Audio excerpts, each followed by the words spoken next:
A'udzubillahi minasyaitonirrajim. Bismillahirrahmanirrahim. Assalamualaikum warahmatullahi wabarakatuh. Perbedaan dan persamaan suhuf dengan kitab. Kepada siapa suhuf dan kitab diturunkan?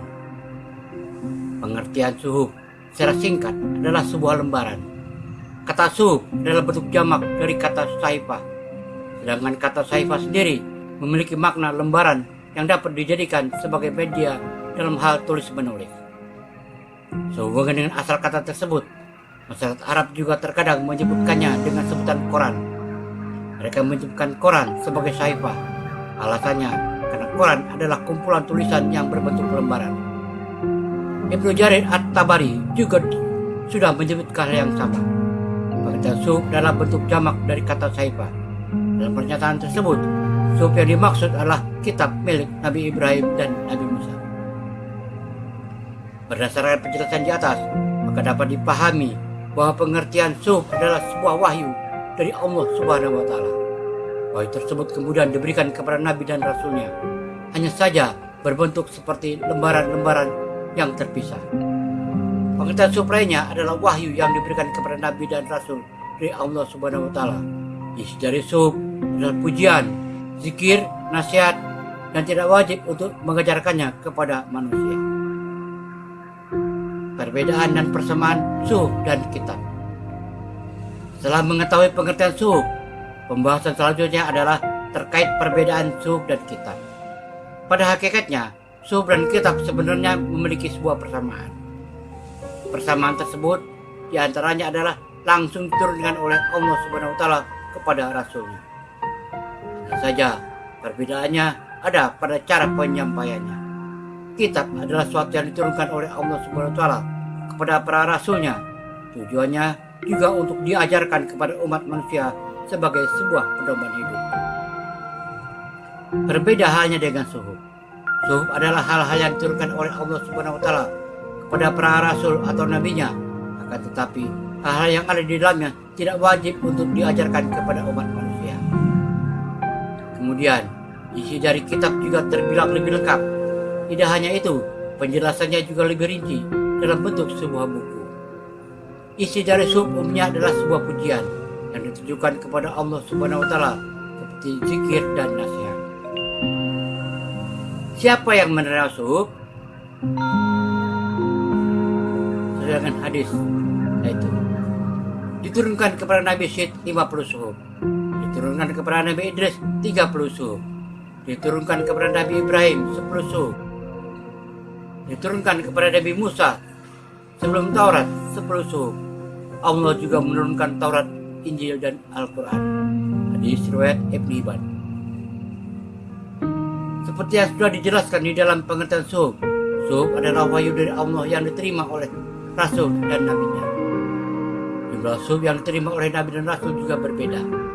Bahkan berdasarkan beberapa referensi, maka bisa diketahui bahwa hanya beberapa Nabi saja yang menerima suhuf ini. Beberapa Nabi yang menerima wahyu di dalam suhuf diantaranya adalah sebagai berikut. 1. Nabi Adam alaihissalam. Seperti yang sudah diketahui, Nabi Adam alaihissalam adalah manusia yang pertama kali menjadi seorang pemimpin di bumi ini. Allah Subhanahu wa Ta'ala kemudian memberikannya sebuah pemahaman mengenai alam semesta. Pemahaman tersebut tidak diberikan kepada makhluk-makhluk lainnya. Nabi Adam alaihissalam menerima sebanyak 10 suhuf. 2. Nabi Syed alaihissalam. Nasab Nabi Syed alaihissalam adalah Adam alaihissalam, Syed alaihissalam. Disebutkan bahwa Nabi Syed alaihissalam adalah Nabi yang menerima sekitar 50 suhuf. Nabi Syed adalah anak dari Nabi Adam yang soleh, yang diberi nama Syed yang bermakna hadiah. Selain soleh, beliau juga lebih dekat dengan Nabi Adam atau ayahnya. Namun namanya tidak dicantumkan di dalam Al-Quran. 3. Nabi Idris alaihissalam. Nasab Nabi Idris alaihissalam adalah Adam alaihissalam, Syed, Anus, Kinan, Milair, Yarid, Idris alaihissalam. Nabi Idris adalah keturunan pertama yang kemudian diutus menjadi seorang nabi setelah Nabi Adam alaihissalam dan Nabi Syed alaihissalam. Nabi Idris alaihissalam menerima sekitar 30 suhuf. Konon, Nabi Idris adalah Akhnut atau Ukhnut. Beliau dipanggil Idris karena rajin belajar. Mengenai agama, beliau adalah seorang yang sangat pintar dan terkenal karena kesolehannya.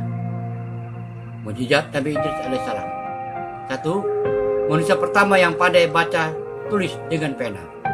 Nabi Idris diberi macam-macam pengetahuan, mulai dari merawat kuda, ilmu perbintangan, falak, hingga ilmu berhitung, dan sekarang dikenal dengan matematika. Nama Idris berasal dari kata darasa, yang artinya belajar. Nabi Idris pun dikenal sangat senang belajar dan tekun mengkaji fenomena alam semesta. 4. Nabi Idris adalah orang yang pertama yang pandai memotong dan menjahit pakaiannya. Orang-orang yang sebelumnya konon hanya mengenakan kulit binatang sebagai penutup aurat. 5. Nabi Idris mendapat gelar sebagai Asadul Usud, yang artinya singa, karena ia tidak pernah putus asa ketika menjalankan tugasnya sebagai seorang nabi. Ia tidak pernah takut menghadapi umatnya yang kafir. Namun, ia tidak pernah sombong, dan itu ia juga dikenal memiliki sifat pemaaf. 4. Nabi Ibrahim alaihissalam. Nabi Ibrahim alaihissalam juga termasuk nabi yang mendapat gelar Ulul Azmi. Sama seperti Nabi Musa alaihissalam, Nabi Ibrahim menerima sebanyak 10 suhuf. Dari keturunan Nabi Ibrahim adalah Adam alaihissalam, Sid, Anus, Kinan, Mihlail, Yarib, Idris alaihissalam, Matusaleh, Lamak, Nuh alaihissalam, Sam, Arfaksad, Saleh, Abir, Falij, Ra'ung, Sarut, Nahur, Tarak, Ibrahim alaihissalam. Dalam surat 6 Al-An'am ayat 74 disebutkan bapaknya bernama Azar. وَإِذْ قَالَ إِبْرَاهِيمُ لِأَبِيهِ آزَرَ أَتَتَّخِذُ أَصْنَامًا آلِهَةً إِنِّي أَرَاكَ وَقَوْمَكَ فِي ضَلَالٍ مُبِينٍ. Dan ingatlah, Ibrahim berkata kepada bapaknya Azar, "Pantaskah kamu menjadi berhala-berhala sebagai ilah-ilah? Sesungguhnya aku melihat kamu dan kaummu dalam kesesatan yang nyata." Azar adalah seorang yang pembuat patung berhala yang terkemuka dan menyebutkan bahwa patung yang dibuatnya tersebut adalah Tuhannya. Sosok Azar ini masih menjadi perdebatan di kalangan sejarawan maupun mufassir. Perbedaan pandangan tersebut berkaitan dengan sumber Taurat yang dijadikan sebagai pembanding untuk menjelaskan sosok Azar yang disebutkan dalam Al-Quran. Lalu, identitas Azar yang disebutkan sebagai nama ayah Nabi Ibrahim ini masuk dalam ranah teologi karena berkaitan dengan nasab para nabi. 5. Nabi Musa alaihissalam. Nabi Musa alaihissalam turunannya dari Ibrahim alaihissalam, Ishak alaihissalam, Yakub alaihissalam, Lawi, Azar, Fahad, Imran, Musa alaihissalam. Nabi Musa alaihissalam merupakan nabi yang menerima kitab Taurat. Nabi Musa alaihissalam juga menerima banyak 10 suhuf. Nabi Musa alaihissalam juga termasuk ke dalam salah satu nabi yang mendapat gelar Ulul Azmi. Allah Subhanahu wa taala memberikan mukjizatnya kepada Nabi Musa alaihissalam. Di antaranya adalah tongkat yang dapat berubah menjadi ular seketika dalam menggenapi Raja Fir'aun. Mujizat lainnya adalah tongkat yang ia miliki mampu membelah lautan. Hal ini juga membuat ia dan orang-orang beriman selamat dari pengganjaran Raja Fir'aun. Surat 87 Al-A'la, tempat yang tinggi, 19 ayat. Bismillahirrahmanirrahim. سبح اسم ربك الأعلى الذي خلق فسوى والذي قدر فهدى والذي أخرج المرعى فجعله غثاء أحوى سنقرئك فلا تنسى إلا ما شاء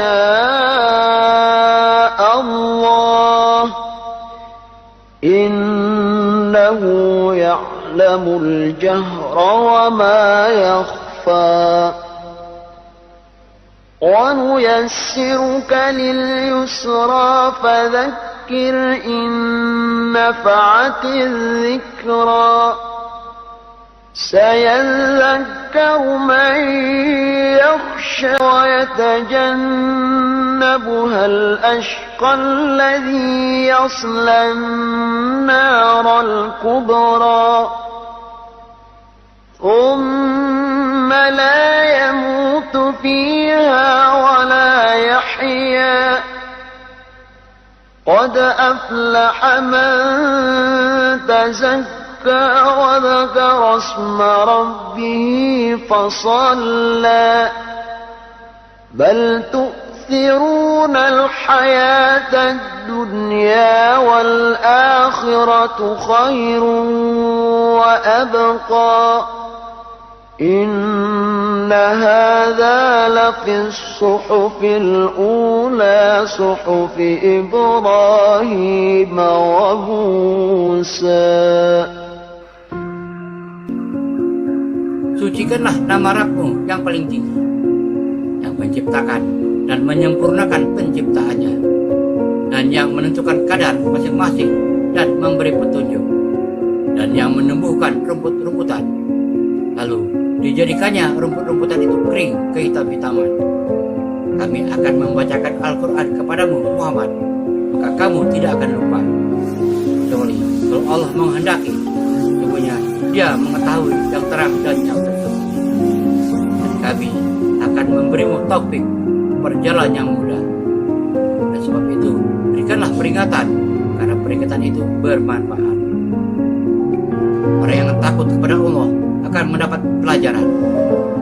Orang-orang yang celaka kafir akan menjauhinya, yaitu orang yang akan masuk api yang besar, neraka. Kemudian dia tidak mati di dalamnya dan tidak pula hidup. Sesungguhnya beruntunglah orang yang membersihkan diri dengan beriman, dan dia ingat nama Rabbnya lalu dia sholat. Tapi kamu orang-orang kafir memilih kehidupan duniawi, dan kehidupan akhirat adalah lebih baik dan lebih kekal. Sesungguhnya ini benar-benar terdapat dalam kitab-kitab terdahulu, yaitu kitab-kitab Ibrahim dan Musa.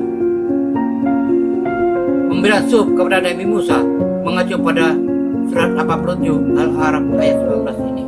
Teruskan suhufi Ibrahim wa Musa, dan diterjemahkan oleh ahli tafsir dengan yaitu kitab-kitab Ibrahim dan Musa.